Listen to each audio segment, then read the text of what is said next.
Il était une fois, dans un village entouré d'une forêt ancienne, une jeune femme nommée Amina. Son histoire est celle d'un amour interdit, d'un secret dangereux et d'un courage qui changea le destin de tout un peuple. Un soir, alors qu'Amina rentre chez elle, elle entend une mélodie envoûtante venant de la forêt. Curieuse, elle suit le son et découvre Kofi, un homme mystérieux aux yeux brillants, assis près d'un ruisseau. Il parle, et Kofi lui raconte qu'il est un voyageur solitaire. Amina est fascinée par sa sagesse et sa gentillesse. Leur amour grandit rapidement, et ils se marient en secret. Mais Kofi a une règle, il ne peut jamais rester au village après le coucher du soleil. Chaque soir, il disparaît dans la forêt, et Amina ne le revoit qu'au matin. Les villageois commencent à murmurer. Amina, dit à Kofi, tu es la lumière de ma vie, mais il y a des choses que je ne peux pas te révéler. Promets-moi de ne jamais me suivre dans la forêt la nuit. Amina, troublée, promet, mais on sent qu'elle est tiraillée entre sa loyauté envers Kofi et sa curiosité. Un soir, poussée par la curiosité et un début de doute, Amina suit Kofi dans la forêt. Elle le voit se transformer en un grand arbre argenté, entouré d'autres esprits de la nature. Terrifiée, elle s'enfuit et raconte tout au village. Le lendemain, une terrible sécheresse s'abat sur le village. Les récoltes dépérissent, les rivières s'assèchent et les animaux disparaissent. Le vieux sage du village explique. Amina, tu as trahi le secret de Kofi. Les esprits de la forêt sont en colère. Pour sauver ton peuple, tu dois affronter leur colère et demander pardon. Amina entreprend un voyage périlleux pour trouver la source sacrée, un endroit caché au cœur de la forêt où les esprits se rassemblent. En chemin, elle affronte des épreuves. Amina entre dans une zone marécageuse où un brouillard épais obscurcit sa vision. Soudain, elle entend la voix de Kofi l'appeler. Elle le voit, tel qu'elle l'a connu, lui tendant la main.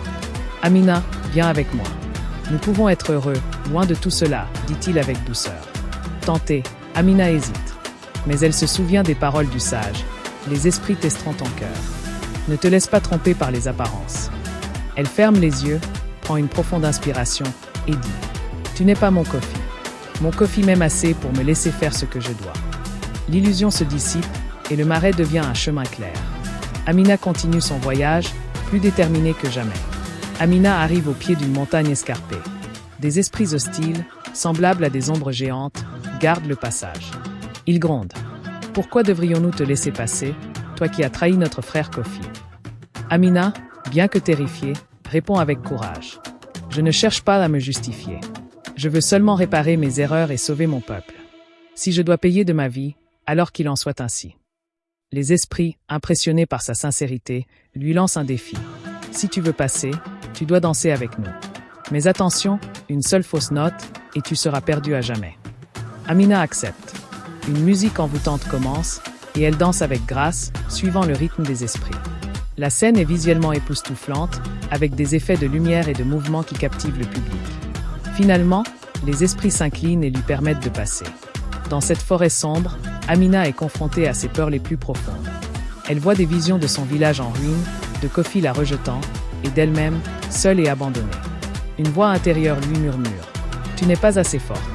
Tu ne mérites pas d'être sauvée. » Amina, au bord des larmes, se rappelle les paroles de sa mère, décédée quand elle était enfant. La force ne vient pas de l'absence de peur, mais de la capacité à avancer malgré elle. Elle se redresse, essuie ses larmes et dit à haute voix « Je ne suis pas parfaite, mais je suis prête à me battre pour ceux que j'aime. » Les ombres se dissipent et un chemin lumineux apparaît, menant à la source sacrée. Amina arrive enfin à la source sacrée, un endroit d'une beauté à couper le souffle. L'eau brille comme de l'argent sous la lumière de la lune, et les arbres environnants semblent chuchoter des mots d'encouragement. Elle dépose son offrande, des fleurs, des fruits et une mèche de ses cheveux. Puis elle s'adresse aux esprits. « Je viens demander pardon pour ma trahison. J'ai agi par peur et ignorance, mais je suis prête à tout pour sauver mon peuple. Si je dois payer de ma vie, alors qu'il en soit ainsi. » Un silence solennel s'installe. Puis, une voix douce mais puissante répond. « Ton courage et ton amour ont touché nos cœurs, Amina. Nous acceptons ton offrande. » La source commence à briller encore plus fort, et une pluie bienfaisante tombe sur le village. La sécheresse prend fin. Kofi apparaît, sous sa forme humaine. Il sourit tristement à Amina. « Tu as sauvé ton village, mais notre amour ne peut plus être. Tu as choisi ton peuple, et je dois protéger la forêt. » Amina, les larmes aux yeux, répond. « Je t'aime, Kofi, mais je comprends que certaines choses sont plus grandes que nous. » Ils s'embrassent une dernière fois, Puis Kofi se transforme en un arbre argenté qui brille doucement dans la nuit. Amina retourne au village où les villageois l'accueillent en héroïne.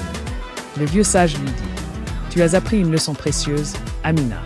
Parfois, les plus grands sacrifices mènent aux plus grandes récompenses. » Amina devient une gardienne de la forêt, enseignant aux villageois à respecter la nature et à honorer les esprits.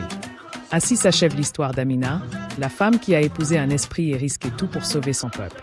Son courage nous rappelle que, parfois, les plus grands sacrifices mènent aux plus grandes récompenses. Mais l'histoire ne s'arrête pas là. La forêt murmure encore d'autres légendes, et les esprits attendent que quelqu'un soit assez brave pour les écouter. Alors, abonnez-vous et rejoignez-nous pour la prochaine aventure.